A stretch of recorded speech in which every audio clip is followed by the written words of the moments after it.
It's my pleasure to introduce our speaker tonight, Stephen Poplin. Stephen's been a long-term friend of mine going back to the 80s. We met each other at this fellowship, and he was looking for a room to rent, and so I rented him a room. I was living up on 26th Street at the time, and we've been good friends ever since. He still lives with me when he comes to Virginia Beach. And Stephen is, among his credentials, he's a professional astrologer, does hypnotism, and conducts past life readings. He's written several books. So we're very fortunate to have you, Stephen, tonight as our speaker. Come on up.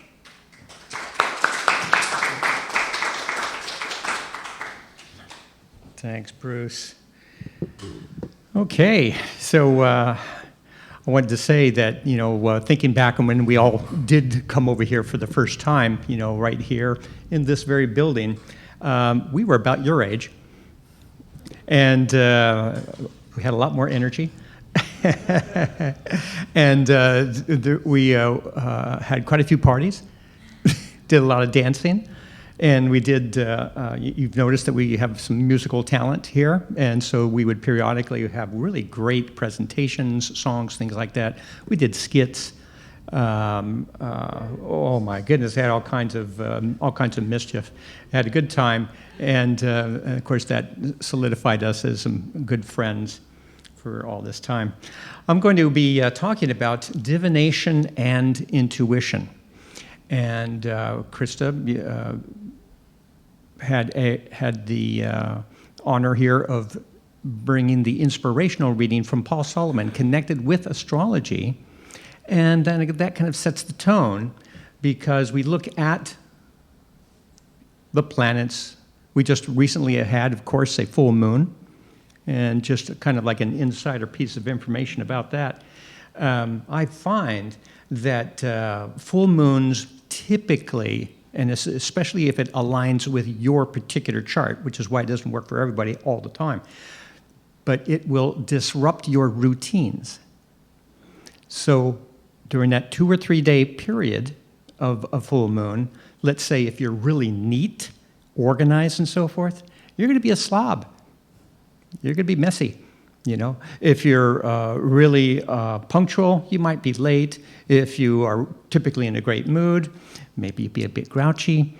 It breaks the pattern of whatever is normal. You can compare, some of the different recent experiences that you had, and then pay attention again to other full moons coming up. They're very interesting. At this point, I would like to have you turn on your smartphones. Now, most people wouldn't ask that, would they? And you might be thinking, my goodness, Stephen, what are you up to?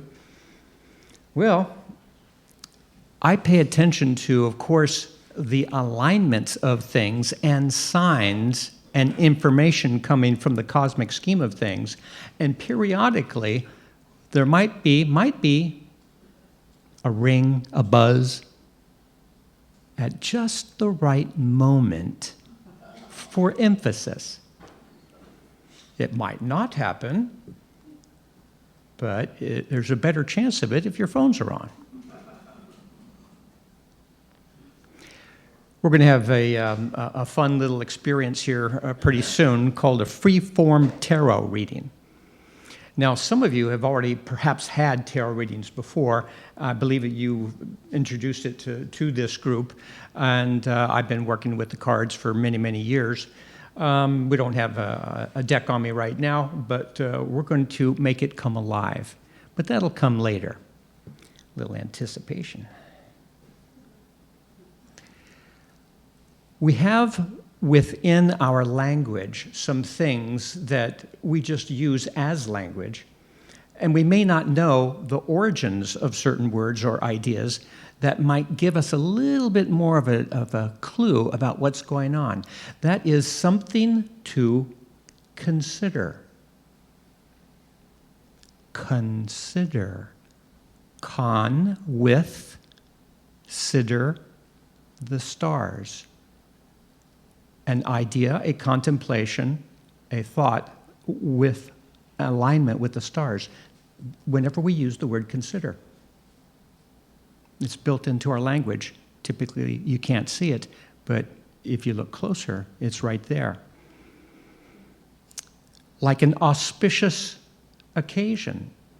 Auspicious.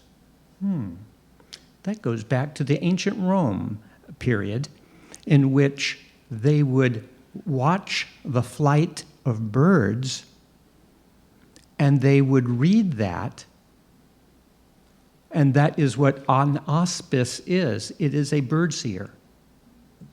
Auspicious. Well, I was contemplating this many years ago. In fact, I think I might have been in my 20s.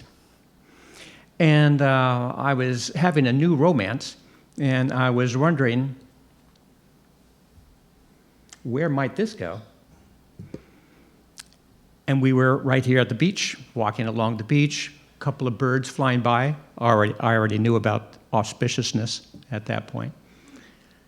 And so here I am contemplating that at that right moment. At that moment, that's the key. Timing. There were two birds flying side by side, and I'm thinking to myself, my lady is right here. I didn't tell her anything, but what are they going to do? This might be a sign. And there they were flying side by side. Okay, that's us. There they are. And then one bird kind of stopped, as it were, kind of fluttered around in one place, and the other one took off into kind of like some clouds, and then before the first bird, which was fluttering around, it seemed to be confused or something like that. Then quickly it started flying very fast, and then they both disappeared into the clouds. Okay, so we really couldn't see that far into the distance, right? Interpretations. But I said, okay, so they're together, but there was some sort of hesitation going on here. So what happened within a month was that my girlfriend took off back to Arizona, and then I stayed for a week or two, and then I flew off after her, and we had a great time in Arizona, and I met her folks.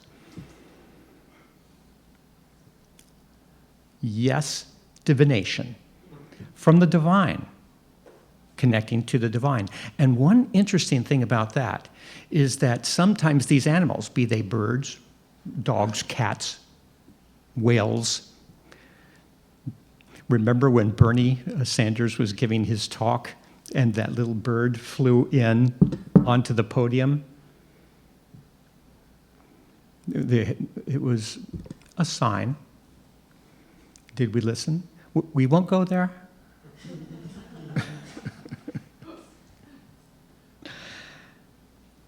But behind that is a really interesting thing, that these birds, or a dog, a cat, or some creature, is a messenger, playing the role of a messenger.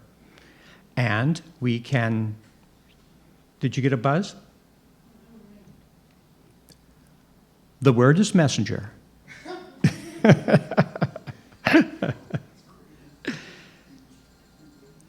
Now it's turning into Twilight Zone.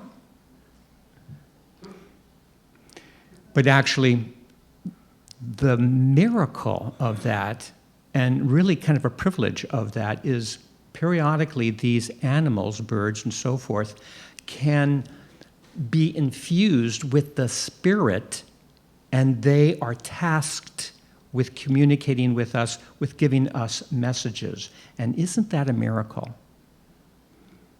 And if we can then expand that, and we can say, Lord, may I be an instrument. We too can be instruments, messengers for others. Periodically, there's been a couple of times where a situation was just unfolding in front of me, and then I'm thinking, oh, wow, this is interesting, or it's exciting, or it's stimulating, or it's even troubling. And then a little bit later, sometimes hours later, sometimes a week later, I go, I should have said such and such. You know, how many of you experienced something like that? Oh, I missed my chance. So the inspiration came, but it like had to filter through my thick skull, you know, and I didn't quite get it at the time. But there have been some other times when I did feel attuned, connected, inspired, and I said the right thing at the right time. And whenever I do a session, whenever I give a reading, I ask to be a channel of inspiration. I ask that it flow through me so that I can be of service. I ask to be an auspicious bird for the day. And it's a great honor to do that, to be an instrument. Is that another buzz? Excellent, excellent. Now, in interpreting these signs, it's really great to know a little bit about symbology. And, you know, sometimes it's just as simple as, you know, male, female, yin, yang, day, night, flights of birds, two as a couple, things that you can say, oh, yeah, that makes sense, you know, got that. And then the more that we can study, like the symbology of colors, energies. For instance, like we've got right over here, we've got the 7-story mountain. We've got the chakras, the 7 colors of our chakras here in this beautiful painting by James Yax. And some magical women here are inspired to give their talks and give their meditations on the 7 terrace meditation. And that takes individuals up, you know, from the base ground to the red, to the orange, up the chakras. And the more that we can understand that type of symbology, then later on, when we're giving a reading or we feel inspired or we want to share something with somebody, and then the color orange comes up, I go, well, orange, you know, or somebody is, you know, like comes in wearing something very orange, and then I feel inspired to say something to them or to be of solace to them or to give some advice and something like that. But orange kind of creeped into the energy. Will that inspire me? Will that be a sign or information or symbolic color, chakra energy that I can feed back to them? And the more that we're aware of some of these different meanings, the easier it will be to let that flow through. And then we have what's called the archetypes. And Carl Jung, a psychologist who had worked with Freud, he worked with Freud for a while, but then he went off on his own way and really got expanded into transpersonal psychology, and he came up with some really brilliant ideas. Carl Jung would be very useful for anybody to take a look at. And archetypes was one of the pictures, symbols that he really emphasized. And arche goes with ancient, types, and so it's those symbols that almost every culture in China, North America, Native Americans, Sanskrit and so forth, these common sorts of gods, symbols, energies, that then it shows up, and Carl Jung said, okay, then pay attention to those archetypes when they show up. And they may show up at just the right time. And here we go back to the whole idea of synchronicity.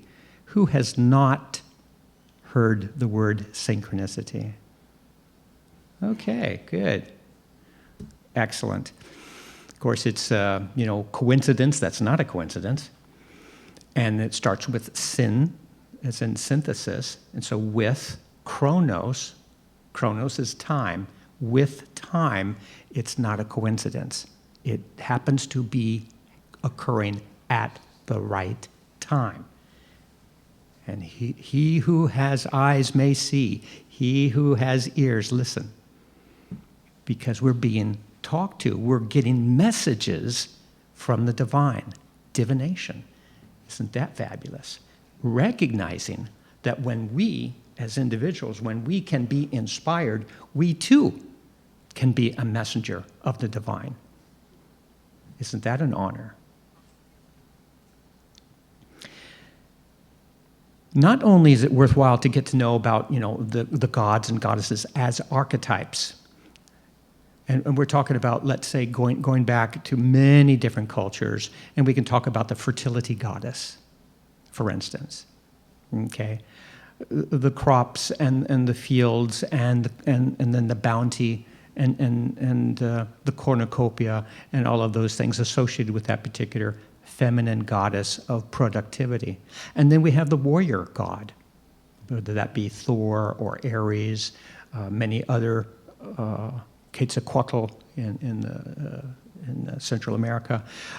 These archetypes, these gods, are there in all cultures, and according to Carl Jung, they are there as invisible energy sources that when you're intuitive, you can tune into them, and through your dreams and through your intuitions, as well as reading tarot cards and having other tools of divination, you can get this information and then say, okay, we have got an election coming up, and the god Thor seems to be by my side. He is pounding that drum. What does that mean? We go back to the interpretation. What does that mean? One interesting thing that happened to me early on when I was learning the symbology of tarot cards, again, looking at the different colors and what the kind of like the colors in general mean, I had the color green, and oftentimes the color green is associated with the heart and with healing. And so that's kind of like a general symbolic association connection with that. Then I did a reading for this woman, and the color red was really strong in her tarot reading. And she immediately says, before I say anything, she says, "Oh, that is the color of healing." And I'm thinking, well, that's not what I learned. I didn't say that, but she then goes on to tell me that her beloved grandmother was a true healer, just patient, loving, caring, and she loved to wear the color red. So she had this association with the red and the loving and the healing. And I go, red is healing. It's the healing color for you, and that is your personal slant on things. So be ready, be open, be accepting of how you personally would interpret things, as well as if you're reading for somebody, how would they interpret something? We have to watch out for like these recipe approaches towards things, like when they have these dream books and so forth. And when a black horse comes in, that means, well, I would say that is a good ballpark figure. You take that, start the conversation with that, and if in the conversation it shifts into a different thing, go with that, because it may, be an individualized sort of thing.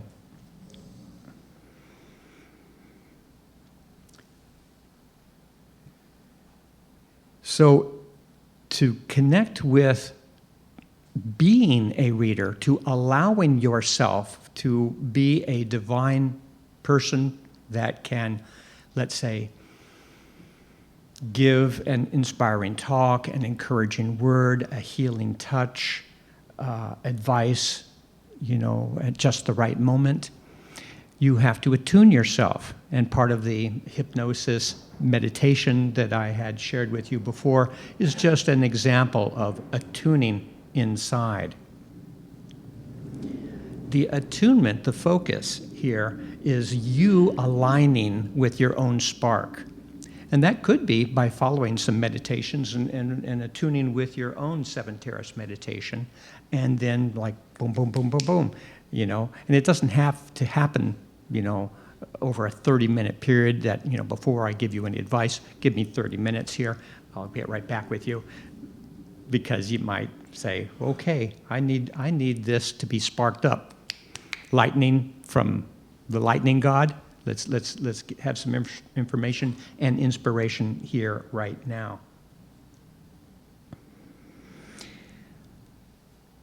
The archetypes, of course, also include astrology. And I've been an astrologer for many, many years. And besides having the full moon that I had described, we've got Venus, Mars, Jupiter, Saturn.